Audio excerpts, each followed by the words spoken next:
What's up, everybody? My name is Pauline. I'm a physical therapist and you're watching Clinical Sprinkles. So for those of you who may have heard, I didn't pass my OCS. So I got my OCS results earlier this week and a passing score is 500. I got 495.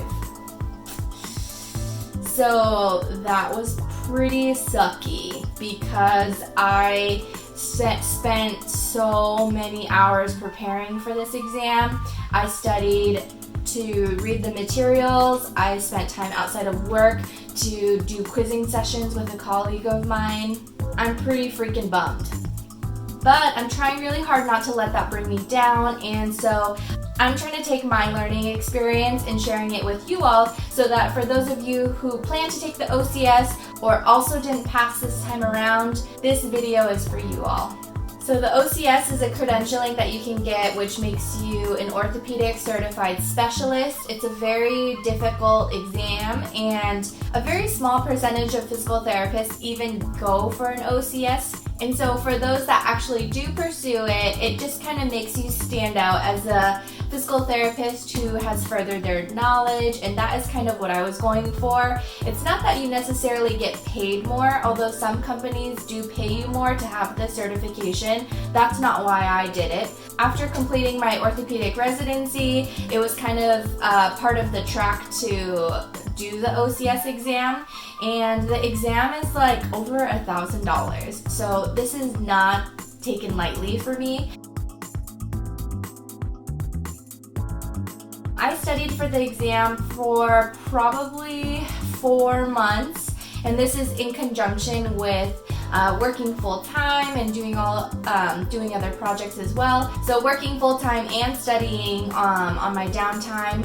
What I did was so I'll share with you guys what I did and then what I also plan to do for the next exam. So I decided that I'm going to be taking the exam again next year, and so this exam is only offered once a year. The application cycle, to apply, ends in October, so I'll be sure to be saving up for that because again, it's a pretty big price point for the exam, so yeah, I guess that's what I get to do next.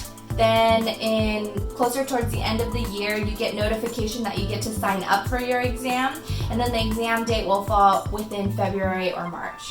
In the 4 months that I was studying, I was going off of the current concepts, and I read through all of those booklets, and those booklets take a long time to go through, and also kind of like how I prepped for the NPTE, I had weekly study sessions with a colleague of mine. We met every week, about once a week, to go over, we would try to finish a book around the same time, highlight different key points within that book, and then quiz each other once a week when we met up. I don't think it's it's not the lack of effort, which is like a self-reflection thing that I did for myself, but it was what kind of material did I prep myself with, and after even taking the exam, it's a 200 question multiple choice, and the exam format is you get every multiple choice question is like a case study, so they'll have a case vignette of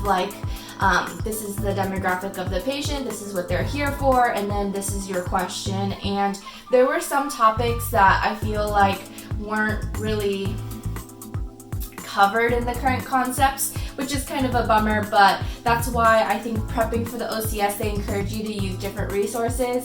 So going into the next cycle, materials that I'm going to use to study is the current concepts. I'm going to go through it again. So I have my highlights and notes from the last time I studied for the current concepts, and so it'll be easier for me to go through, but I definitely want to read through them again. It won't hurt, just to be sure that I know that material, so to read through it again, I just have to give myself that 4 months, plus probably a little bit longer because I plan to go over other material as well. Alright, so here are the current concepts. I have a binder of them in paper format, and so there's a lot of freaking pages. Okay, binder's broken. So here are the current concepts. There's this many pages. These are the 4th edition ones. We have the wrist and hand, the elbow, the hip, clinical reasoning and evidence-based practice, the TMJ. We have the cervical spine. We have the thoracic spine and rib cage. We have the lumbar spine. We have the pelvis and SI joint. We have the knee. We have the foot and ankle. And lastly, we have the shoulder.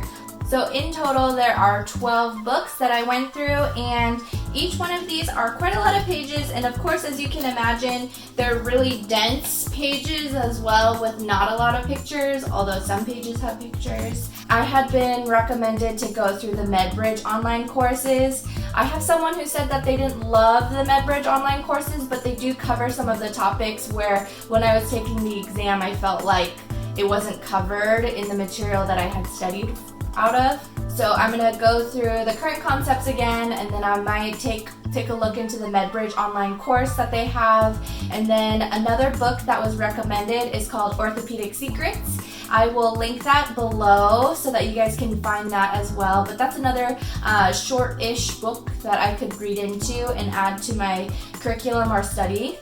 And then just like the weekly quizzing was something that just for my learning style works really well for me. So I plan to continue to do that. I am hoping to find some people that are also preparing for the OCS next year so that we can continuously meet throughout this process. And then timing wise, right now as I'm filming this, it's early July. And so there's a couple months buffer before I actually plan to start. I don't want to start too far in advance. I might start some like light preparation from the stuff that I just listed, but I really want to do my deep dive once we get closer to the exam date, which is next February or March. Then closer towards the end of the year, you get notification that you get to sign up for your exam, and then the exam date will fall within February or March. Another resource that I wish I would have studied more out of are the CPGs, the clinical practice guidelines. Those are guidelines for each PT diagnosis and what studies have shown for treatment interventions for that particular diagnosis. Because some questions may be like, okay, well, the patient has patellar tendonitis. Do you want to do this intervention, or this intervention? Like, give you 3 options to pick an intervention. But the question will ask, well, what does like current research suggest is the best? Because all of the choices may be relevant, so it's not as easy as, well, that seems to be the best. In my opinion, it's what does the research say? So reviewing the CPGs is another factor that I will add into my prep process this time as well. So I'm super, super bummed that I didn't pass, but I'm trying really hard not to let that bring me down. I spent so many hours preparing for the exam already that it would be pointless for me to give up now. And so, well, I know it's a big fee and a cost, but it's something that's really important to me. So I'm gonna go for it. Wish me luck. If anyone else is interested in studying with me, please send me a message on Instagram. My Instagram handle is Clinical Sprinkles, and also I have a website for those of you who don't know about it. I'll probably be posting study materials, blogs, and kind of sharing my process of prepping for the OCS exam on my website as well. Thanks everyone so much for watching my video up to this point. I hope you found some things really helpful for you. If you guys have any questions, feel free to reach out to me on my website. I will link it below. And then if you like this video, please give it a thumbs up and then subscribe to my page so you don't miss out on future episodes, and I'll be sharing more about my study journey for the OCS.